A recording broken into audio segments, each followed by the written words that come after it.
Olá, meus irmãos, graça e paz da parte do Senhor sobre a sua vida, sobre a vida da sua família, em todo o seu lar, em nome de Jesus. Eu quero meditar com você aqui no livro de Daniel, capítulo 1, e o verso 8, que diz: E Daniel assentou no seu coração não se contaminar com a porção do manjar do rei, nem com o vinho que ele bebia. Portanto, pediu ao chefe dos eunucos que lhe concedesse não se contaminar. Glória a Deus. O livro do profeta Daniel, querido, é um livro bastante relevante para nós, nem só para nós como cristãos, mas também para o povo judeu, tendo em vista a sua importância profética e a sua importância histórica.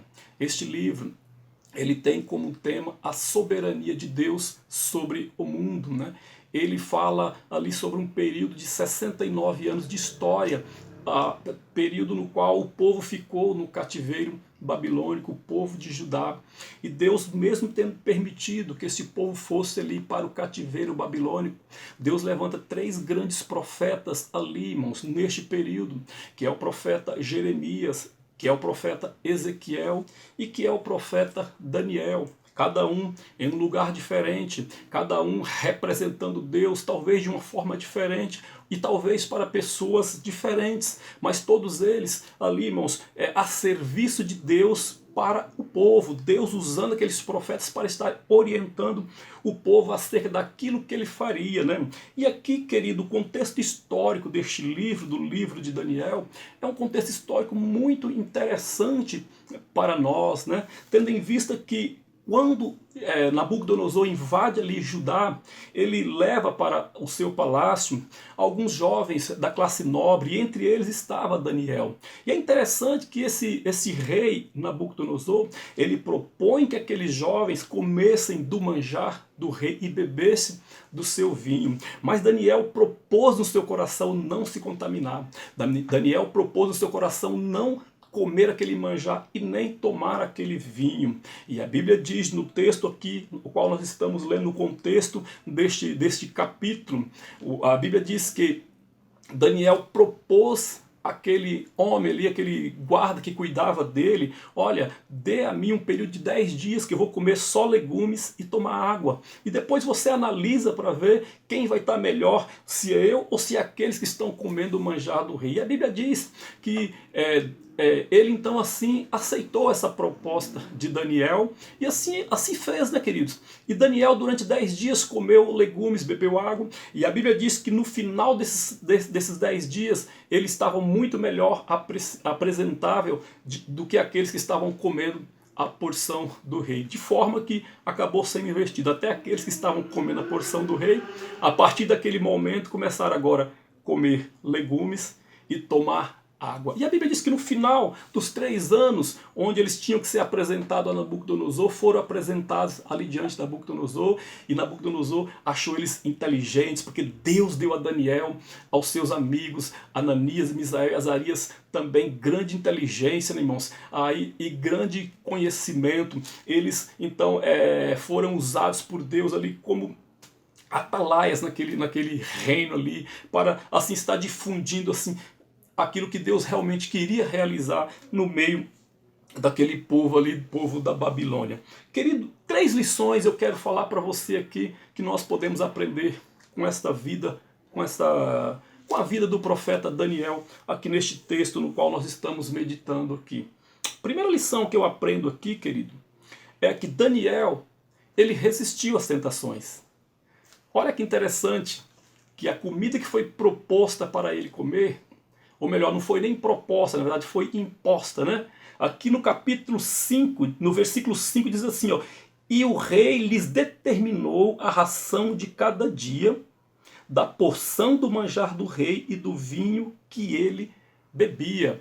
Então, na verdade, o rei determinou que ele tinha que comer o manjar que era servido ao rei e beber a bebida que era servida ao rei. Imagine só, queridos, a qualidade daquele manjar. Imagine como era bela aquela comida, como era apetitosa, né?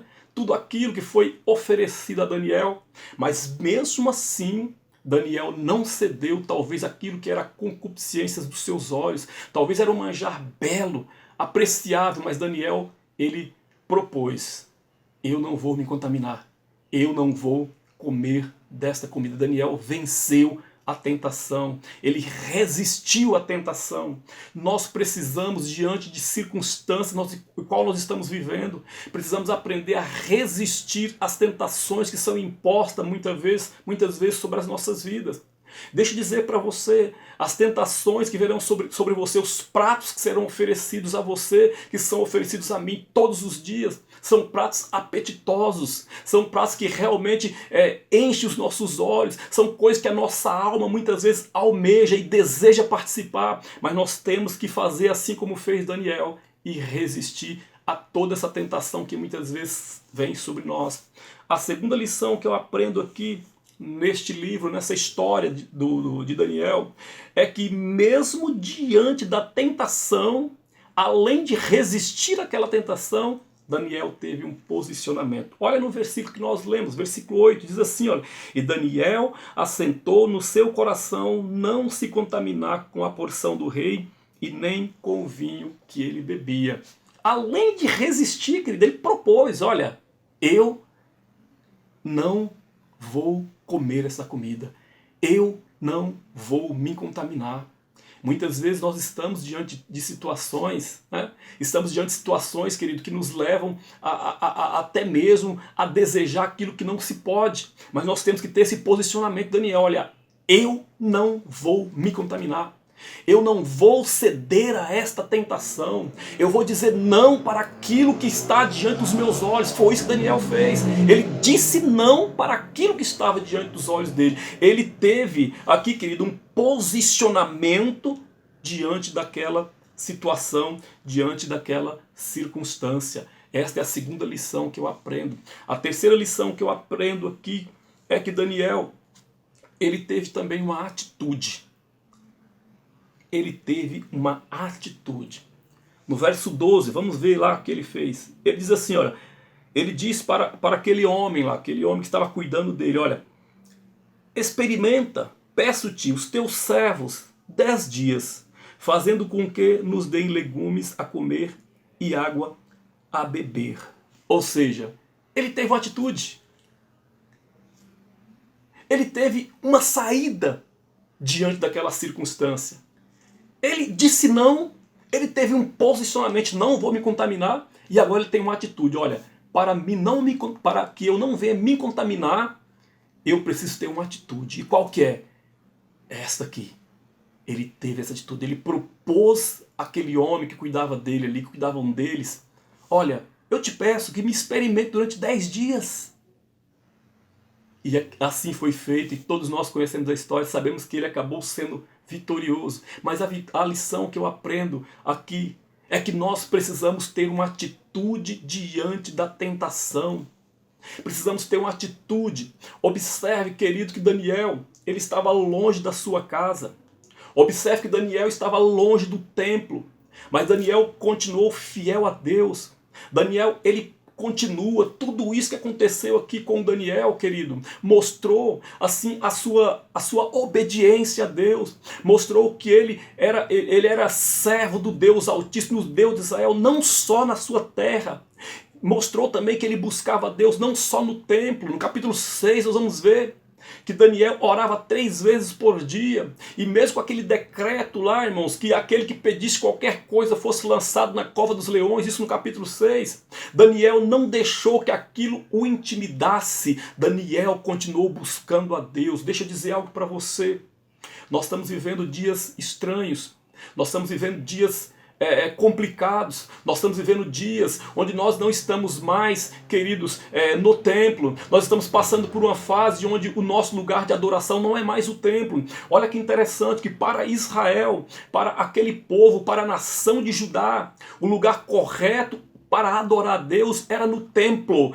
Este era o lugar correto, mas Daniel, sabendo que não estava no lugar correto para louvar a Deus, ele falou assim, eu não posso deixar que isso me atrapalhe, eu não tenho condição de ir até o templo, mas eu vou orar 3 vezes por dia. E ele fechava a porta do seu quarto e 3 vezes por dia ele orava e buscava ao Deus Todo-Poderoso. Eu preciso entender, nós precisamos entender que mesmo estando longe do templo, mesmo não tendo condição, muitas vezes, aonde nós estamos, de dobrar o nosso joelho, nós podemos inclinar a nossa cabeça, podemos erguer os nossos olhos para o céu, podemos fechar os nossos olhos, podemos fazer qualquer gesto, querido, mas contanto que nós buscamos a Deus, que nós nos debruçamos diante da tua palavra para lê-la, para a cada dia meditar, nós temos que ter um posicionamento diante de Deus nessa circunstância no qual estamos vivendo, e assim como Deus deu vitória para Daniel, Deus dará vitória para nós também. Vale nos lembrar, querido, que tudo isso que aconteceu aqui no início da vida de Daniel, isso repercutiu de forma positiva durante todo o seu ministério. Interessante que Daniel, querido, ele em nenhum momento da sua vida, ele perdeu a sua característica como judeu. Em nenhum momento da sua vida, durante todo o tempo que ele viveu na Babilônia, ele perdeu a sua característica como servo do Deus Altíssimo. Deixa eu dizer algo para você. Não importa onde você esteja, não importa onde eu esteja, nós temos que carregar sobre nós a cada dia esta característica. A Bíblia fala no capítulo 6 de Daniel que Daniel tinha um espírito excelente. Deixa eu dizer para você, nós precisamos buscar este espírito excelente.